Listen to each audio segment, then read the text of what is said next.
We're excited to have Dr. Derek Larson from the CSB-SJU Environmental Studies Department speaking to us this evening. He did his undergraduate work at Lewis and Clark, correct?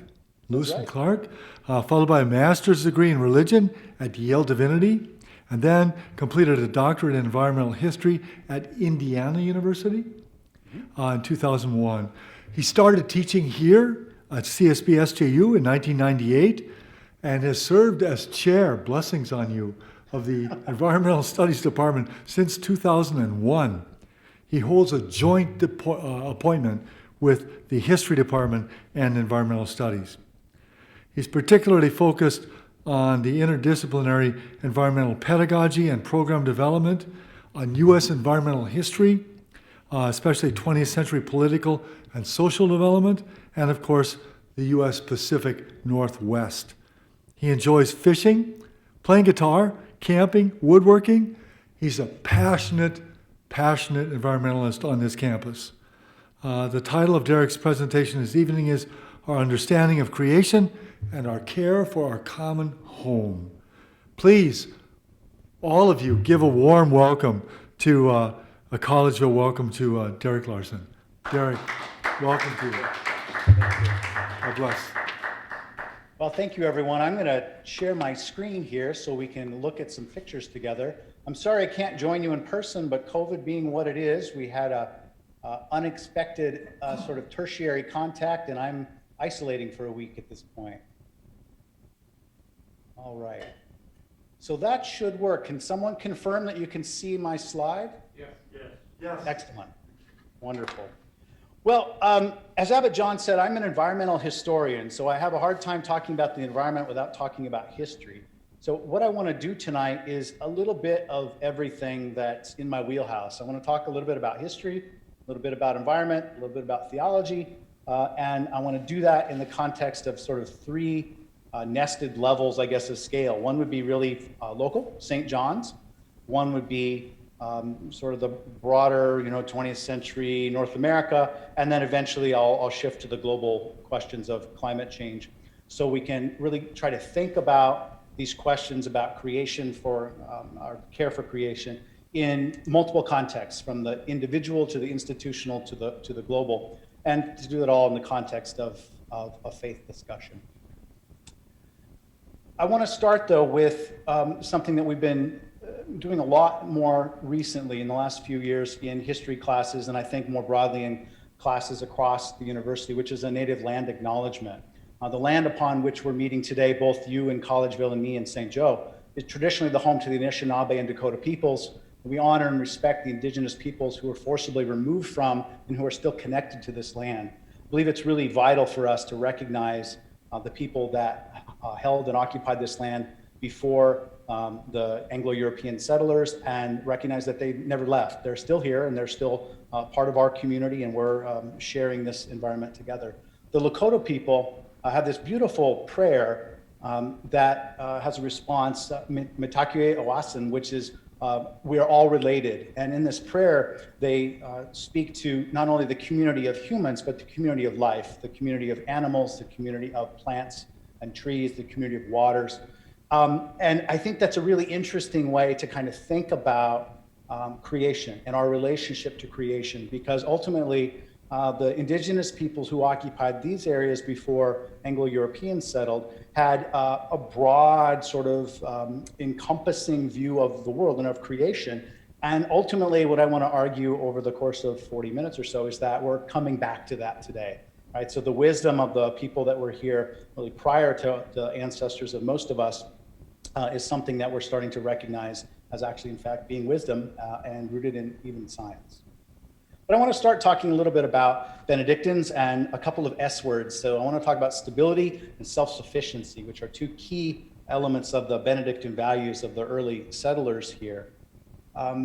Boniface Wimmer, writing from Pennsylvania in the mid-19th century, in 1846, said that the conditions in America are like those of Europe some 1,000 years ago, when the Benedictine order attained its fullest development and effectiveness by its wonderful adaptability and stability.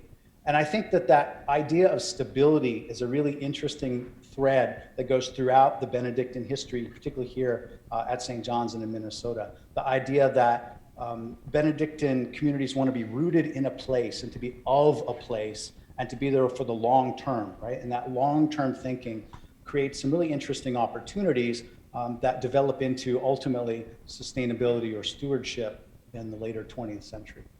So the Benedictines arrived here in the mid 1850s, and then soon after relocated to what they called the Indian Bush, this land claim that Collegeville surrounds today. And in their initial visit, the group of monks who went to sort of walk the site noted that they were, quote, more excited each hour over the excellent timber and beautiful meadow of wild hay, which grew higher than their heads. Right? So they're drawn to this natural setting, in part because of the resources that are available, right? Timber and hay in this particular instance. And by 1970, the seminary had begun and then grown to 75 students, and the Abbey had begun to shape the land around it by logging for timber and fuel, by clearing brush, draining swamp and marsh, and by planting, right? So much like their secular neighbors, the men of the Abbey were using the land and using it as a way to provide both fuel and food for the community. Over the course of the 50 or so years that followed, say from 1875 into the mid 20th century, resource use at St. John's really adopted this idea of utilitarian self-sufficiency. So natural resources, the land, were used in a utilitarian way to provide for needs efficiently without waste, and to do it with this goal of self-sufficiency. And in fact, Alexius Edelbrock, who began the Abbey Church, or when he was abbot in 1879, said that the monastery had to be self-supporting. And this goes back to this long European history, of course, of that self-sufficiency allowed Benedictine communities to sort of, put up the gates and close the doors when there was civil strife or during periods of political or economic or other kinds of disruption. If you're able to feed your community and to provide your own building materials and even things like wool, you would be able to kind of ride out external storms, and that gets carried over into the Benedictine community here.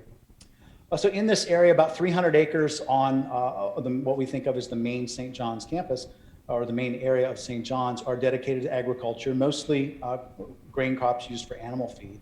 They raised cattle, sheep, chickens, and hogs, so there's meat and, of course, a butcher shop, and this is old news to many of you, I'm sure. And we see from photo evidence from the time lots of land cleared for pasture and significant swaths of forest cleared for both fuel and lumber. In fact, clear cuts were exceeding 15 and even 20 acres a year at some periods in this time. And ultimately, by the 1930s, the timber operation became very large, and over 1,000 acres of land was dedicated to the production of wood. Well, mid-century, mid-20th century, is a period of change, both for St. John's and for the broader culture in the United States. At St. John's, we see the beginnings of shifting to external resources, particularly coal, with the installation of the first coal heating plant after World War II. And then pretty rapidly, over the course of the 1950s, we see the decline and then eventually the complete cessation of substantial farming by St. John's. And this is due to a lot of things. Partially, the demand for clergy and for other work in the church meant that there weren't enough brothers and monks to help with the labor on site. So they were having to hire more and more lay people in, but paying wages for people to come in and do that work made the eventual product more and more expensive. And ultimately, at the same time, mid-1950s, say, this is when we see the industrialization of our food system in the United States. So we see commodity production exploding, and the ability to provide for the monastery internally starts to not look so great economically. And eventually there's a report done in 1953 that found, quote, we're buying in a rigged market and selling in a free market. Right? There's this imbalance that just doesn't work. And ultimately, by the end of the decade, most of those self-sufficiency practices ceased. And this is about the same time that the broader culture begins to question, at least a little bit, its long-term utilitarian view of natural resources, the idea that nature exists solely for us to use, and nature is valuable only in so much as it can be turned into an economic good, like lumber or soil that produces agriculture or clean water. And this is encapsulated, I think, really nicely in the work of Aldo Leopold. And again, many of you may well be familiar with Leopold and the Sand County Almanac. If you're not, he was a professor of game management at the University of Wisconsin at Madison. But he, in the 1930s, engaged in what was really the first large-scale ecological restoration project in human history that I'm aware of, by trying to restore a kind of burned-out farm in central Wisconsin to its more original ecology. And he wrote a book about the seasons of the year that he observed on that farm called the Sand County Almanac. But in the back of that book is an essay called The Land Ethic. And in The Land Ethic, he lays out a philosophical argument for extending the sort of realm of our human ethics beyond what it had been historically. And he notes that initially the ethical obligation of humans was to the family, and then perhaps to an extended family or neighbors, and then a community, and then a city, and then a state, and eventually, there was a patriotic sort of nationalistic element to it. And then at some point in the United States in the latter 19th century, that human ethical obligation is extended to all people, sometime after the Civil War. Well, Leopold said that that ethical obligation goes even beyond humans to the broader community of life, or what he called the biotic community. And he expressed this idea in The Land Ethic, which he put in this one succinct sentence here. A thing is right when it tends to preserve the integrity, stability, and beauty of the biotic community, and it is wrong when it tends otherwise, right? So all life and the stability of the community as a whole receive our ethical obligation, which is a lot different than sort of an economic argument that said, well, it's useful if we can sell it. That idea, kind of percolating out into our society, feeds into ultimately this mid-20th century environmental awakening.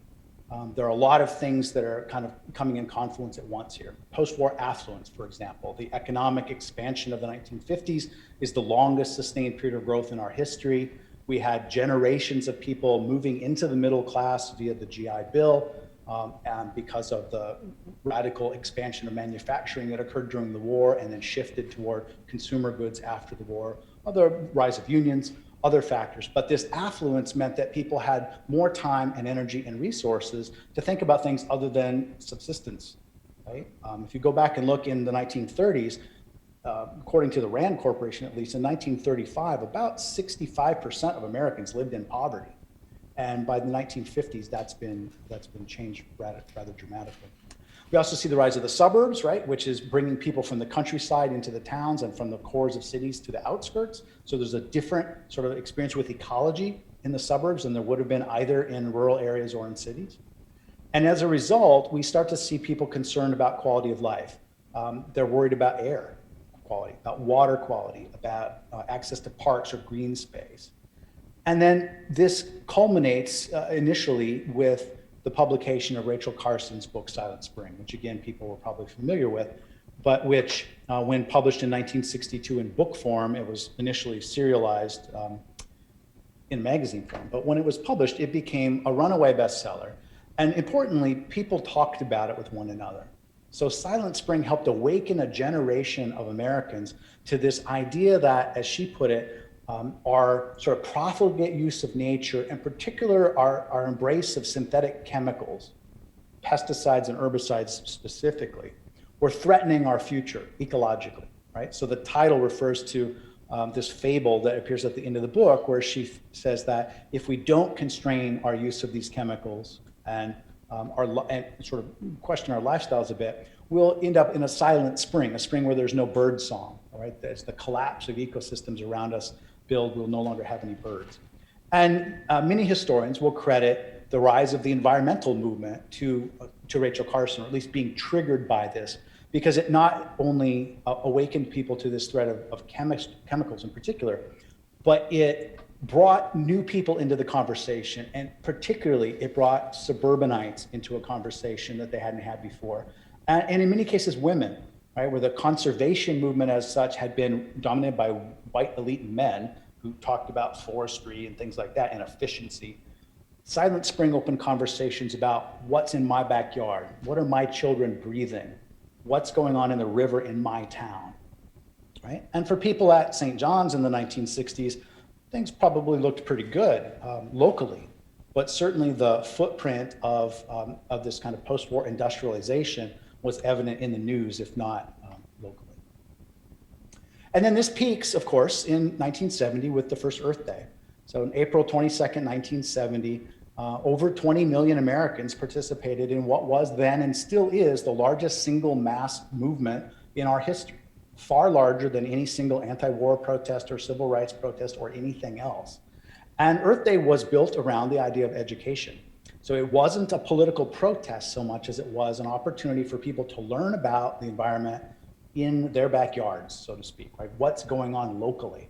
So instead of having, a televised address from the president or some scientific expert talking to the whole nation, the idea was that you would gather locally in your community and talk to people about what was going on there, what's in your air, what's in your water, what can be done locally. And one result of this was that it raised the, what we call, I guess, the environmental consciousness of a great number of Americans. And it moved environmentalism into the mainstream politically. So much so that by 1971, 72, the Gallup poll is consistently finding the environment, or the ecology, as they sometimes called it back then, ranking in the top 5 issues for Americans, right? Right in the middle of the Vietnam War, right? The ecology, as they called it, shows up high on this list. And this leads to, in part, what we call the environmental law revolution. So the passage of the Clean Air Act, the Clean Water Act, the Endangered Species Act, and a host of other laws, all in this era because of public outcry related to Earth Day. This here, thanks to Peggy Roski, my great friend in the archives, is the program from the Earth Day program for St. John's and St. Ben's from April 1970. And I love to share this with students because I think it's really interesting for a number of reasons. One, it's different from the programs that you might see at other institutions, particularly secular or public universities, in that there's a mass each day. But more so, I think it's really interesting because the program at many levels includes theologians and monks on panels with people that have expertise in science or in economics. So clear back in 1970, right, 50 years ago, we're seeing evidence of St. John's and St. Ben's, of these Benedictine institutions, engaging the environment through this sort of marriage of theology and science. And I think that's a really interesting aspect of the character of these institutions, and I think an interesting way for us to look forward as well. So you can see, for example, there was the keynote on Wednesday at St. John's was from the president of the Isaac Walton League, which people maybe don't recognize anymore, but was essentially bigger than the Sierra Club in 1970. It was the biggest conservation organization in the country. He gave the keynote, but he was responded to by Father Kiernan from the theology department and Paul Brinkman from the philosophy department, right? So this integration of theology, the humanities, and science were part of the character of these conversations on these campuses 50 years ago. All right, and then sort of moving forward, what we'll see over time is the emergence of what we're today called Benedictine stewardship, right? Certainly Benedict didn't write about or talk about stewardship in the way that we do. This is a very 20th century idea, actually, both in the Catholic tradition and in the Protestant traditions and in secular traditions. But we see in the 80s, stewardship starting to filter into the language of publications and meetings and conversations at St. John's. And I think it's really interesting that that's happening probably a decade or maybe 15 years before you start to see this broadly amongst some of the Protestant denominations. Sense of place is also a part of these conversations, that phrase, right? This idea that the place of St. John's is special and that it's not just a sort of utilitarian, the land is there because we can make something of it value, but there's an idea that there's a spiritual value to it, that there's something by experiencing creation that one can come closer to God or better understand faith by going out into the woods or onto the lakes or just being in that space. And then thus preserving it, stewarding it becomes more important than if it was just a woodlot or a marsh. And then finally, I show up on the timeline, I guess. I arrived in 1998, as Abbot John said. And that's right about the time that the campus sustainability movement kind of got started in the United States on campuses all over. And we were part of that as well. In fact, I was telling students recently in my environmental history class that we started in 2001 a thing called the Sustainability Working Group. And Abbey gave the invocation at our very first meeting of that group. There were about 200 people there. It was in Alumni Hall at St. Ben's, and it was on September 12th, 2001. So the day after 9/11, we gathered 200 people together to talk about sustainability in the midst of this sort of moment of grief and fear. People were, what's going to happen to us? And I remember very clearly that sense that, well, we'll make it through this, and over the longer term, we need to become more sustainable as a society. It was a very moving day, ultimately, I think, and in part because of the association with 9/11. Since then, over the last 20 years, we have done a lot, actually. There are all sorts of projects and innovations and decisions that have been made at the Abbey, at the monastery, on both college campuses that we can point to proudly and say we have become, I think, dramatically more sustainable. The solar farm, which began in 2008, has been expanded twice since. It was the largest in the upper Midwest when we started it. Today it's far larger, but it's nowhere near the top 20, right? Which shows that St. John's was way ahead of the curve in terms of pioneering this idea of a large-scale solar PV farm. We banned bottled water sales at St. Ben's in 2012, following in particular this display on campus. We built our first green certified building at St. John's in 2009. And we've kind of kept this conversation going, so that there was, the last time we had a big event on sustainability on campus actually was just last fall in 2019. And there's a photo here from this talk on climate change as a religious, ethical, and political issue that drew a standing room only crowd. We filled the space in the quad and had people standing around the edges to hear a guest speaker talk about the connection between climate change and faith. So that's the journey we've gone on over the last 100 years, moving from seeing natural resources as simply, fuel for the furnace, to seeing nature as something that has intrinsic value that we need to care for, and then acting on that through sustainability actions by trying to reduce our use of resources and our impact on the planet, and by educating people and having these conversations. But this then happens in the context of the biggest crisis that human society has ever faced, climate change. And I want to give you just 3 quick illustrations here of what that means in terms of the scientific data. So this graph shows the average global temperature as it has cycled over 2 billion years. So the time scale here is very, very long. Humanity only exists on the far right side of this scale. And what you can see here is that the amplitude of this change, right, the gap between the bottom and the top is only 10 degrees. So 10 degrees has been the difference between, in terms of global average temperature, an ice age or a greenhouse. We can go back and look at, for example, the Jurassic period in the center there, and we're right up at 22°C. And we can go back to, the last ice age, and we're down at 12. So what we can see here is that, yes, the Earth does change naturally. It cycles, it gets colder and hotter over time, but it happens over a very, very long span, and it doesn't often change all that rapidly. Until now. So this is a graph showing actually 2 things. So the lower scale, the blue scale, is global temperature average, a departure from the norm. And the upper one is atmospheric CO2 concentration in parts per million. And this is on a smaller scale than the previous graph. So this is 400,000 years instead of 2 billion.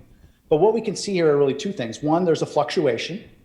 And 2, quite obviously, these 2 graphs mirror one another. As CO2 concentration in the atmosphere increases, global temperature anomaly increases. And as CO2 decreases, global temperature decreases, right? It seems pretty obvious. This is based on ice cores primarily.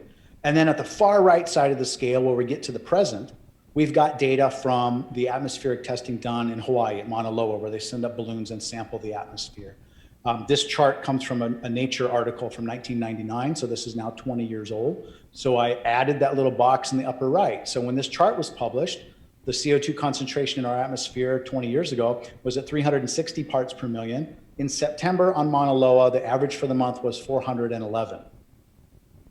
And if we look at that scale, going back 400,000 years, it never gets to 411, right? I had to put that box off the top of the chart. So we're literally into uncharted territory here, but we can see from that relationship in the past, it probably means a hotter planet. And then finally, this is just 120 years of data, basically, or a little more than that, showing the temperature variation. So what we can see here is the trend over the last 60 years, upward, consistently upward, and the red bar shows the running mean, so it kind of smooths it out a little bit. It's a very steep increase over a very short period of time. This is within living memory of lots of people, right? Which is really a little bit frightening. So global CO2 levels are increasing, global temperature is increasing. What does that mean for us? Well, first, I guess I'll talk a bit about what's causing it, and then we'll come to what it means. So what's causing it? 2 centuries of technological innovation, right? The Industrial Revolution and the use of fossil fuels in particular. So our liberation of these fossil carbons from beneath the earth, coal, oil, natural gas, is radically altering the atmosphere, and that's going to change the climate. We see it happening already. The question is how quickly it's going to happen and how well we'll adapt to it. So the dominant technologies that we're relying on and our technocratic social systems are giving us a worldview that really says, well, it's all about technology, and it leaves us to disregard indigenous cultural knowledge like that of the Lakota. And it appears at this point that our existing political systems are really incapable of challenging those dominant paradigms. We talk about, let's make a more efficient internal combustion engine or a more efficient electrical appliance, instead of talking about, well, what can we do instead? What's happening as a result? Well, the present ecological crisis, as the Pope called it in his encyclical on climate, is multifaceted. It's happening in different ways in different places, but it's being driven by human actions. We know that access to fresh water is being threatened. Biodiversity is being lost. Quality of life for human societies is declining. Societies are under stress. Our economies are being destabilized. And individual, and I'd say even much group action, has been inadequate at addressing this. So we have on the right-hand side here pictures from Glacier National Park, 125 years apart, right? People standing on those blocks of ice on the glaciers a century ago, and today it's a lakeshore. And Pope Francis said in Laudato Si, humanity has entered a new era in which our technical prowess has brought us to a crossroads, right? This is something new. So what are the consequences? Well, broad social inequities, particularly between the global north and south and between the rich and poor within countries. Existing social problems are being compounded by environmental stressors. Intergenerational equity has become a major question. What kind of world are we going to leave our children and our grandchildren? And if you want to think about scale, this is a sort of an interesting anecdote, I guess. Just last month, on September 26th, a man named Lyon Tyler passed away at the age of 95. He was President John Tyler's grandson. John Tyler was the 10th president of the United States. So while that family is pretty remarkable, John Tyler was born in 1790. In that case, 3 generations of one family spanned from the late 18th into the 21st centuries. So when we're talking about intergenerational equity, it might be 10 years and it might be 100 years. But we need to think about what we're doing to our descendants. And ultimately, we know that the primary drivers of climate disruption are coming from developed countries, right? And it's developing countries that will suffer the worst consequences. So in the 21st century, this has become a moral issue. It's always been a moral issue, one would argue, but it's been identified as one. And particularly by Pope Francis's encyclical Laudato Si on care for our common home, which was published 5 years ago this spring. Pope Francis actually in March issued a 5-year anniversary call. He called for a Laudato Si week to get people kind of re-engaged on it.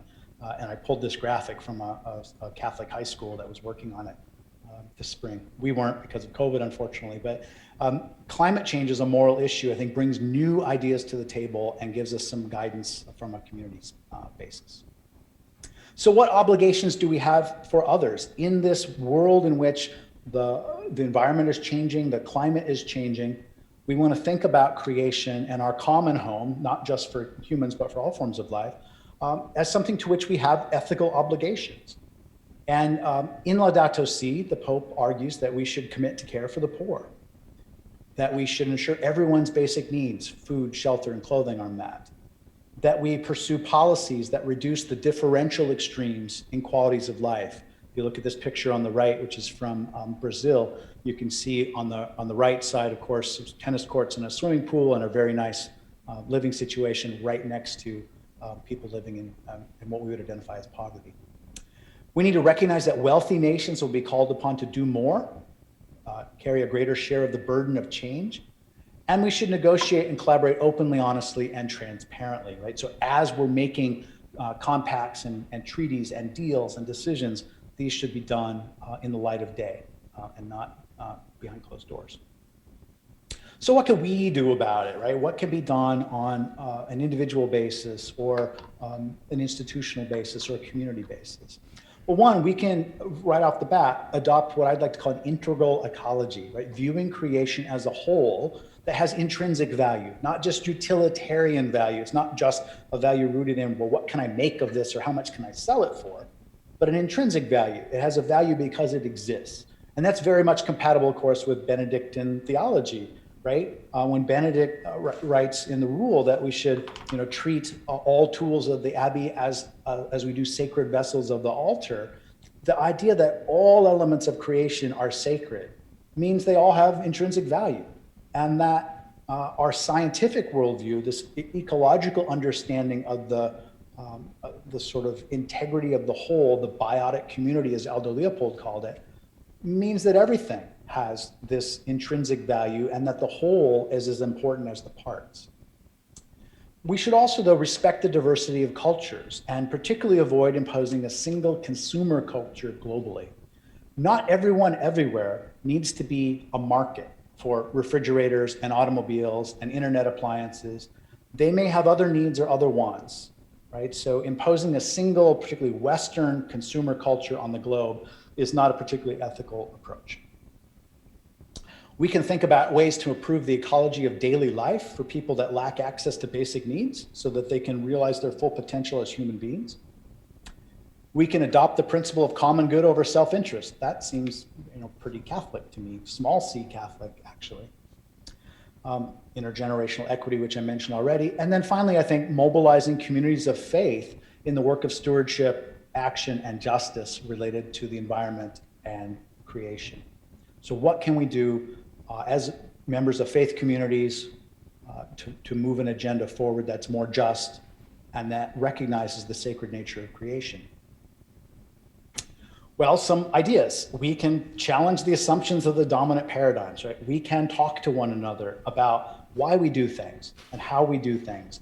And is this the best way to do things, right? We don't have to blindly accept the culture that we have inherited. We can call for transparency and openness in politics. We can demand collectively an economic system that places quality of life and equity above consumption and consumer growth. We can develop deeper dialogues between religion and science. So in fact, this series that I'm wrapping up tonight, 6 months later than it should have been, is a great example of that. And I think we've had many opportunities at St. John's in particular to keep these dialogues open between religion and science. And I've had endless conversations in my 20 years plus here with monks and students and faculty from a wide range of backgrounds. And one of the things that's special about St. John's, I think, is the way in which we embrace this relationship between religion and science, that faith and science are not exclusive or exclusionary, right? They are compatible and even more than compatible. I think they're welcome, they welcome one another. We can promote ecological education, which again, part of the mission of St. John's. We can seek a more sustainable path appropriate to each person, community, and culture. So again, recognizing that there is a path for everyone and they're not always the same. And then ultimately we can choose to act both collectively and individually. So while I can change my light bulbs and drive a fuel efficient car and try to eat locally, those things are great, but that's not enough. right? We need to act collectively in order to have a larger impact. So this photo on the right here is I think a Methodist church in Wisconsin that added solar to its roof, and they did it in a cross, which was a nice symbolic gesture, I think, as well. Done after, of course, St. John's put in the large solar farm, but these kind of visible acts by institutions of faith in particular, I think are vital in getting more people to listen to the science and to the faith arguments for in caring for creation in a more meaningful way. And as the Pope says in this quote here from Laudato Si, all Christian communities have an important role to play in ecological education. So not just of children, but of our elders and everyone together. And then finally, thinking about a Benedictine role or whether there might be one. So if you go back through history, particularly the history that I'm familiar with of St. John's and St. Ben's, I see that the Benedictines have often been ahead of the secular world in their approach to nature and natural resources. So in the 19th century, when settlers were coming into Minnesota and just absolutely clearing the forests and draining all the wetlands and doing everything they could to kind of yoke nature to production, often without thought for the long term, the Benedictines did not do that, right? And that's quite evident just by looking at, say, an aerial photo of the area around St. John's, where the surrounding landowners largely had logged in the 19th century. And St. John's didn't log all of their forests. And then over the longer term, St. John's thinking about sustainability, or going back in time, self-sufficiency, or just stability, was planning for the long term. So it wasn't, well, this is a tough year, let's cut down 2/3 of the forest. There were a lot of decisions made going clear back to the 1870s that we're planning on a 25 or a 50 or a 100-year time horizon, which is really what we need to do collectively. We need to be thinking about the long-term impacts of our actions. So Benedictine stewardship, as it's developed, this idea of Benedictine stewardship, which we can see, cropping up in documents certainly in the 1980s and in official statements not long after that, actually by this point now is 30 plus years old, and it offers, I'd argue, a deeply rooted model that could be applied in other places. So the ideas of stewardship, the idea that all creation is sacred and that our relationship with nature needs to be one of community, could be applied in other places, other communities of faith, secular circumstances. There's lots of ways in which I think other people in the world can learn from Benedictines. In fact, last week, a week ago tomorrow, I was having a conversation with the two academic colleagues at Yale. Mary Evelyn Tucker, in particular, was leading the conversation, and John Grimm, her husband, who's a 1968 St. John's grad. They are the founders of the Forum on Religion and Ecology, which is at Yale. And Mary Evelyn said, in particular, that she felt that St. John's had a tremendous story to share with the world with regard to creation care in particular, and that St. John's, both the Abbey and the university in particular, are in a position where they should be witnessing to more people, and this story should be getting out more broadly so that we can help foster these conversations about our place in the world and the relationship between creation and humanity, and then in particular issues of justice, so that as we face climate change as a species in the 21st century, there's an argument for justice and for faith that's a piece of that, rather than it simply being economic or simply being scientific or simply being political. So I would argue or agree, I guess, with her in particular that there is a space for that, and I think it would be fabulous if we could find ways to better articulate those messages and keep the conversations going. Ultimately, though, these 21st century threats of climate change in particular are global threats, not local threats. So they're going to present challenges to the place-based perspectives that St. John's has held through its history. Preserving Lake Sagatagan or the prep school forest is great, but that's not going to have an impact on the global stage. But it could be used to inspire other people or to educate other people or as a model. So we need to think about how we can make the local global instead of the opposite from the old story. The papal encyclical from 2005 as a call to action, right? Laudato Si gives us a platform, a foundation for education and for outreach, and a charge as well. So ultimately, I think St. John's can lead by example and has been. It can continue to lead through education and has been, and can lead through witness. And in particular, all three of those things can remain, as they have been, rooted in both science and faith.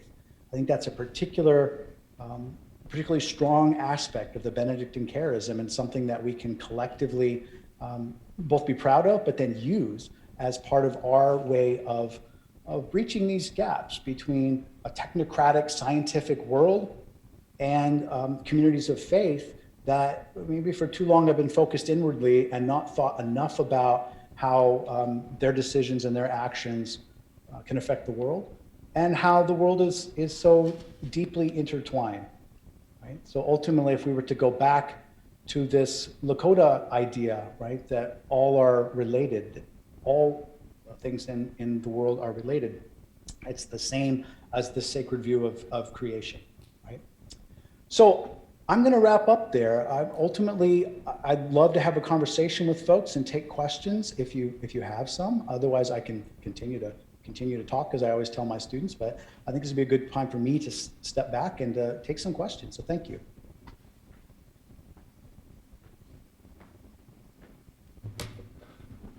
Let's give Derek a round of applause for a very fine presentation.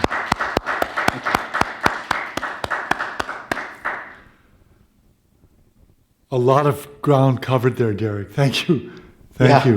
But I guess I'm let me express my gratitude for the very positive conversations like this can leave me feeling like kind of flattened into the ground, simply because the global reality is so overpowering. I'm sure, Derek, that you have conversations with all kinds of people, some who are deeply sympathetic to a strong sense of environmental stewardship.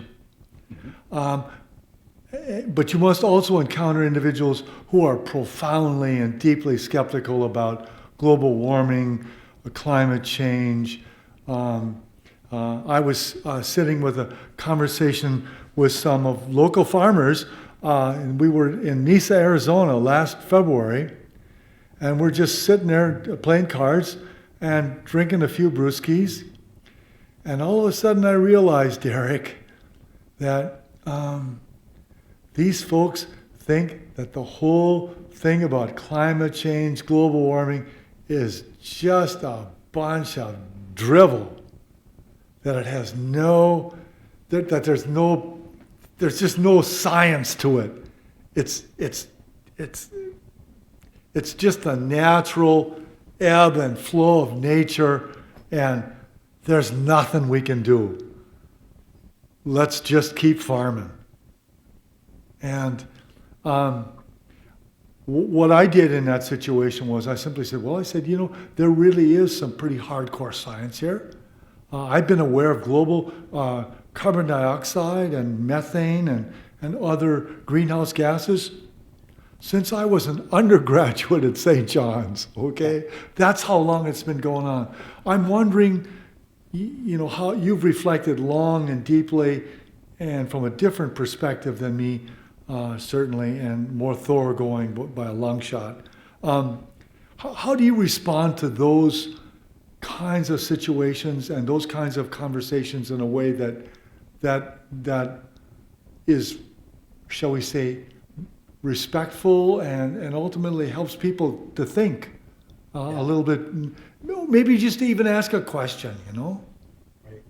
That's a great question. So initially, I just want to say that your recognition of my trying to be positive is very much welcome, and it's a very conscious thing, because we've realized over the last, I've been teaching about climate change about 25 years, and we've realized that over the last 10 or 15, young people in particular have become despondent about it because they keep hearing that we're not doing anything, it's getting worse, we keep blowing past all these, this is the last marker, if it goes past, and it just, and if we don't provide a sense of hope, they're going to disengage. Yeah. Right? And we don't want that. So I think it's vitally important for us to talk about climate change seriously, realistically, accurately, but also to provide a sense of hope and possibility. And I would suggest that by blending the conversation about science with one about faith, that creates an opportunity to do that, right? Because all of the world's religions include some notion of redemption or salvation, right? It's not just over all the time, right? It's like, oh, too late, right? So by talking about faith and science, together in this context, we can both give people hope, and in the cases of the people that are more skeptical, I think perhaps access them through different means. So maybe they doubt the science, but we can still say, well, look, you can see what's happening in the Pacific Islands, where people are losing their homes, or in the Arctic Circle, or where we, the wildfires in California, right? Or Australia. There are all these examples that we can point to that show human suffering. So maybe someone doesn't believe the scientists, but obviously, you'd hope they believe the footage on the news. And if we start to talk about that from a perspective of faith or justice, maybe we can, get them engaged from that perspective when they're not going to maybe accept the science. Okay. The other thing that's happened, I think, over the last 20 years is that the hardcore deniers, as we used to call them, are mostly gone.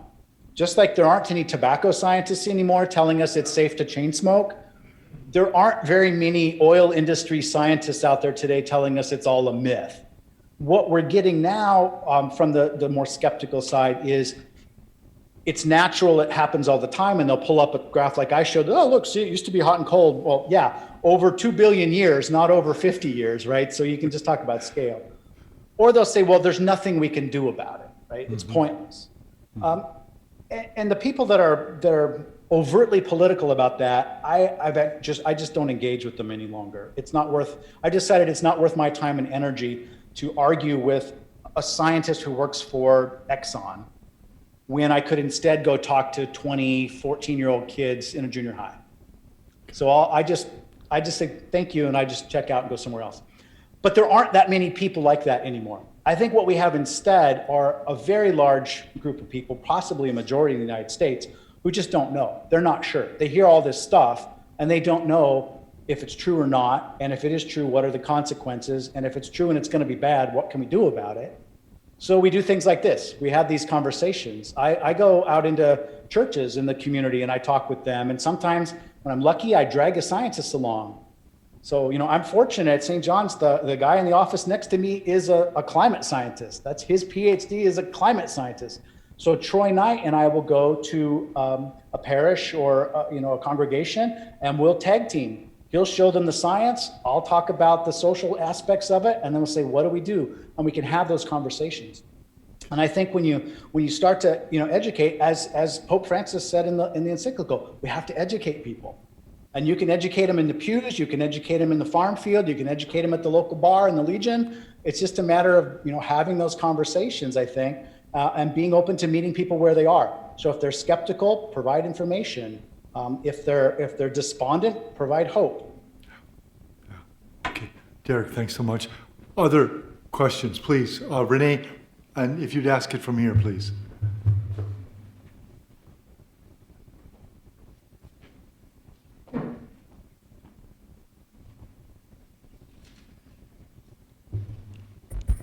I've been in a discussion group this last 3 months or so with Steve Wagner and with Gordy Brown. And we've been talking about a book, a very difficult book, but it certainly is worthwhile and covers so many of the issues that you've been talking about. And the point of that book, and I just want to pick out one thing, and I'm going to use a David Heilbrunner quote to start out. And he says, "What did the future generations ever do for me?" And Heilbronner certainly used it in a satirical way. He was not trying to tear that down. But what I think this book has done is called The Imperative of Responsibility. It says, and then a subtitle is In Search of an Ethics for a Technology Age. And one of the things that he presents, I think, very strongly, and for me it's a little bit depressing, is that really people are not going to be willing to give up what they have. And his point is that with the population we have at this present time, even if that stays stable, as he says it probably will not, especially in Africa and South America, he says we soon will not be able to devote the resources necessary to feed that population. What do you do then? Do you just let people die off so that we can then have a little bit of like the herd immunity that we're hearing so much about, except this will be a herd disunity. But one of the things that he says at the end in comparing Marxism and in comparing capitalism in approaching this is that we are in a situation where the very definition of the human is to be with others, but to be also part of the earth. So that's our definition, and that the task of the human is to be able to find a way to feel the ethical obligation that we now have.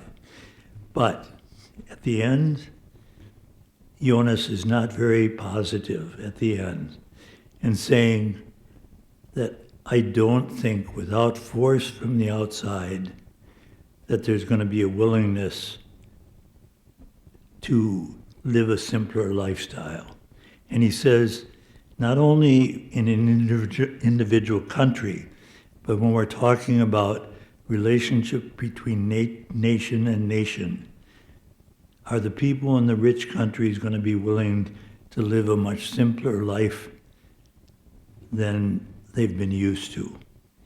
Now, obviously, there are many people in the rich countries that are not living that rich life. But overall, he says, he doesn't think so. And then you come into the question of force. And I'd like to ask you about that. First of all, thank you very much I really appreciated the talk. Thanks, Renee. Yeah, there are a lot of questions in that are fabulous topics to talk about. The first piece is really just this issue of intergenerational equity, and what do future generations ever do for me? Well, not much until people have children, and then sometimes they start to think a little bit differently about that. But more broadly, I think if we can have conversations about expanding the social contract to include the future, then there are ways to have that conversation, right? Certainly, I mean, everyone's probably familiar with the broad Native American concept of the seventh generation, right? We make decisions for 7 generations forward. We're the opposite of that, and I would argue over the last 100 years in the United States in particular, our sort of time frame of thinking has collapsed from a lifetime down to a presidential term, down to now probably a business cycle. So a lot of decisions are being made on a quarterly basis here instead of on a half century or century basis. And I think you could make a good case that the Benedictines in general, not just at St. John's, but Benedictines are a good example of the opposite of that, of actually planning for long time horizons, 25 years, 50 years, 100 years in decision making, and things about shepherding resources, building buildings, all sorts of things. So there are examples out there of subcultures or entire cultures that do think longer than the very short term. One of the challenges of these conversations is that the United States culturally are among the worst offenders on kind of all of these scales, right? Our per capita carbon footprints are in the top 3 globally. Our energy consumption is in the top 3 globally. We consume far more resources than our population would if we were doing it proportionally. So while we're behind, there are other countries and other cultures that are not so far behind. So when we talk about this question of, say, forcing people to comply, for example, I don't see much future in that. But I suspect that as other nations, particularly in Northern Europe, for example, or Japan, make decisions about sustainability, we will find ways to profit from those, and ultimately perhaps to follow in their footprints, right? There's quite a bit of innovation to be done on this front.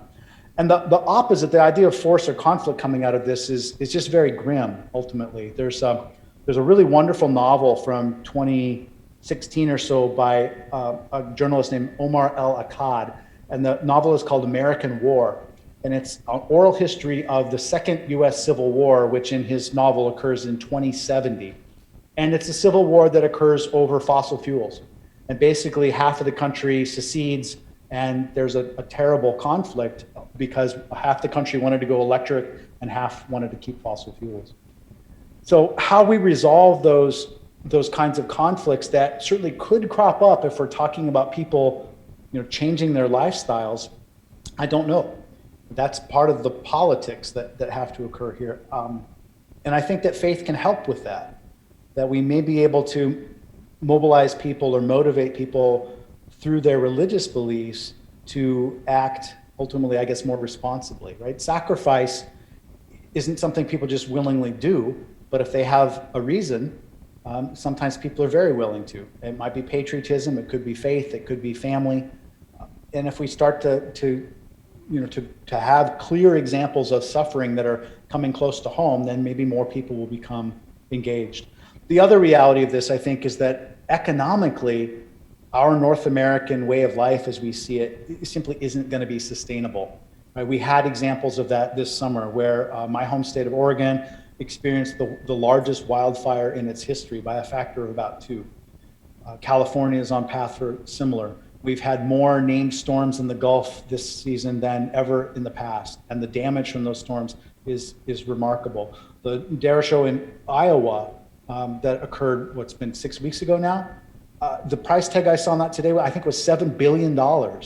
So if we continue to just build and rebuild the same systems in the same places as the climate changes around us, we're going to bankrupt ourselves and the insurance system and everything else that holds that lifestyle up, and it's going to collapse anyway. So I think ultimately, as the impacts of climate change come closer to home, and we start to see what's happening and the human suffering that results, I'm hoping that more people will make decisions to live more sustainably, and that we'll have the collective political will to do it as well. Because ultimately, we can see some of this stuff happen, right? Economics doesn't always work for the worse. The fact that there are, if you look at the market now, we're able to produce electricity from renewable sources, primarily solar and wind, at prices now that are comparable to coal. So the coal industry as a source of fuel for power plants is going away. Not because we regulated it out of existence, but because the market did it in response to innovation. That kind of thing could happen, and we may be able to find technological replacements that will allow us to maintain certain aspects, at least, of our current lifestyles without making huge sacrifices. That said, maybe we don't need 4,000 square foot, 6-bedroom homes for 2 people going down the road in the future. Other countries have made that decision already, so it can happen culturally as well as politically. That was a long answer. Does anyone have anything else that's pressing or that I can respond to?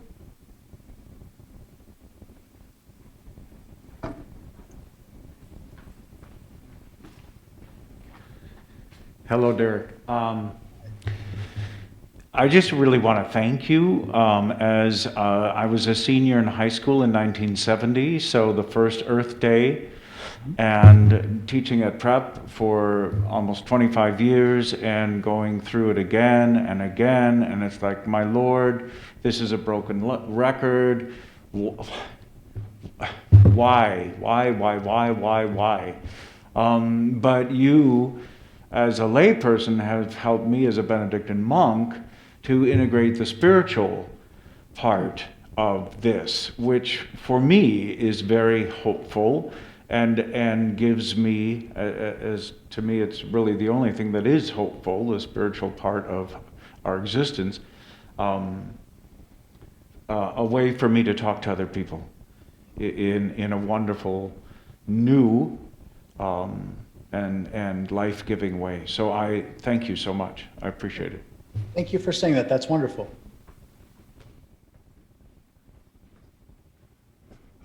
Derek, I wanted to thank you. So I have, as leader of this community and caring deeply about these issues for a long time, have been thinking about what we as an institution should be doing. And I'm grateful for your naming 3 or 4 really major areas, in fact, where we really can think and integrate what we do spiritually and the way we think about stewardship and the way we think about our own Benedictine legacy. So thank you so much. Please. Absolutely. Thank you. Just want to say that on next on the 15th of November, I am going and kind of trying to stretch across this series, and I simply title this a recapitulation, reflecting on Genesis 2 and 3 with the Hubble telescope in the foreground. So Wonderful. it should be played. Derek, peace and thank you. Thank you so much.